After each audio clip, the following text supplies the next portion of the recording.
देश की राजधानी दिल्ली में विधानसभा चुनाव से पहले 10,000 बस मार्शलों की नियुक्ति का मुद्दा गहराता जा रहा है। बीते 13 महीनों से सड़कों पर नौकरी के लिए धरना दे रहे बस मार्शलों को लेकर राजनीति तो खूब हो रही है, बस नहीं हो रही तो उनकी सुनवाई। और अब एक बार फिर से सीएम आतिशी ने बस मार्शलों की नियुक्ति को लेकर दिल्ली के उपराज्यपाल वी.के. सक्सेना को चिट्ठी लिखते हुए ये कह दिया है कि दिल्ली सरकार ने 13 नवंबर को बस मार्शल्स को फिर से ड्यूटी पर रखने का प्रस्ताव आपके पास भेजा था। यह मामला आपके पास तभी से लंबित है। मेरी आपसे हाथ जोड़कर विनती है कि इस प्रस्ताव को मंजूरी दे दीजिए। चलिए आपको बताते हैं कि आखिर सीएम आतिशी ने 2 पेज की अपनी चिट्ठी में एलजी साहब को क्या क्या लिखा। सीएम आतिशी अपनी चिट्ठी में लिखती हैं, पूरी दिल्ली कभी नहीं भूल सकती वो दिन जब हमारी माताएं, बहनें और बेटियां बसों में असुरक्षित महसूस करती थी। छेड़खानी और गलत नजरों का शिकार होना जैसे उनकी रोजमर्रा की जिंदगी का हिस्सा बन गया था। बच्चियों का स्कूल और कॉलेज जाना किसी चुनौती से कम नहीं था और महिलाएं काम पर जाने से पहले 100 बार सोचती थी क्या वो सुरक्षित लौट पाएंगी। ये दर्द हर घर में महसूस किया जाता था।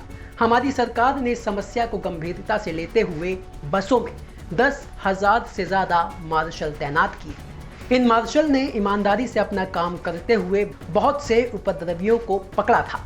उसके बाद से ही हर महिला ने पहली बार बसों में खुद को सुरक्षित महसूस किया था। बसों में तैनात हमारे मार्शल हर उस माँ, बहन, बेटी के लिए उम्मीद थे जो रोज अपने घर से निकलती हैं। इन मार्शलों ने न सिर्फ महिलाओं को सुरक्षा दी बल्कि उन्हें आत्मविश्वास भी दिया। उनमें यह भरोसा भी जगाया कि अब कोई भी असामाजिक तत्व उनको तंग नहीं करेगा। लेकिन फिर केंद्र सरकार के इशारों पर दिल्ली सरकार में बैठे कुछ अफसरों ने एक साजिश के तहत पहले तो इन सभी मार्शलों की तनख्वाह रोकी और फिर 31 अक्टूबर 2023 को इन बस मार्शलों को उनकी नौकरी से भी हटा दिया गया। हमारी सरकार ने आपसे तब भी गुजारिश की थी कि ऐसे अफसरों के खिलाफ कड़ी कार्रवाई की जाए, लेकिन दुर्भाग्यवश उन पर कार्रवाई करने की बजाय उन्हें तरक्की देकर और भी बड़े पदों पर बैठा दिया गया। महोदय, इन गरीब मार्शलों की नौकरी छीनने से न केवल उनके परिवारों का सहारा छिन गया बल्कि महिलाओं की सुरक्षा का वह कवच भी कमजोर हो गया जो हर दिन लाखों महिलाओं को निडर होकर बसों में सफर करने की ताकत देता था। इन सभी मार्शलों को दोबारा नियुक्ति देकर इन्हें वापस नौकरी पर रखने के लिए 13 नवंबर 2024 को हमारे सभी मंत्रियों ने एक प्रस्ताव पास करके आपके पास आपके कार्यालय में भेजा। लेकिन अब लगभग 2 हफ्ते से ज्यादा का समय बीत जाने के बाद भी इस प्रस्ताव पर आपकी तरफ से कोई फैसला नहीं लिया गया है। मुझे समझ नहीं आ रहा कि ये देरी क्यों हो रही है। आपसे हाथ जोड़कर विनती करती हूँ कि इस प्रस्ताव पर जल्द से जल्द अपनी स्वीकृति दें ताकि उन 10,000 परिवारों में फिर से रोशनी लौट आए और महिलाओं की सुरक्षा के लिए बसों में मार्शल तैनात हो सके।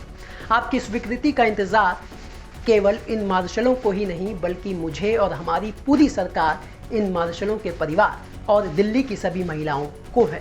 हम सब आपकी सहमति का इंतजार कर रहे हैं। आपको बता दें कि 31 अक्टूबर साल 2013 को इन सभी बस मार्शलों को नौकरी से हटा दिया गया था। हालांकि एलजी साहब ने दिल्ली सरकार को इन बस मार्शलों की नियुक्ति के लिए प्रस्ताव तैयार करने के लिए कहा था जो कैबिनेट ने 13 नवंबर को पास करके एलजी साहब के पास भेज दिया था, लेकिन अब तक उसे मंजूरी नहीं मिल पाई है। देखना यह होगा कि क्या सीएम आतिशी की इस चिट्ठी के बाद एलजी साहब इस प्रस्ताव को मंजूरी देंगे या फिर चुनावी मौसम में सियासत के बीच बस मार्शल यूं ही पिसते रहेंगे। ब्यूरो रिपोर्ट, दिल्ली तक।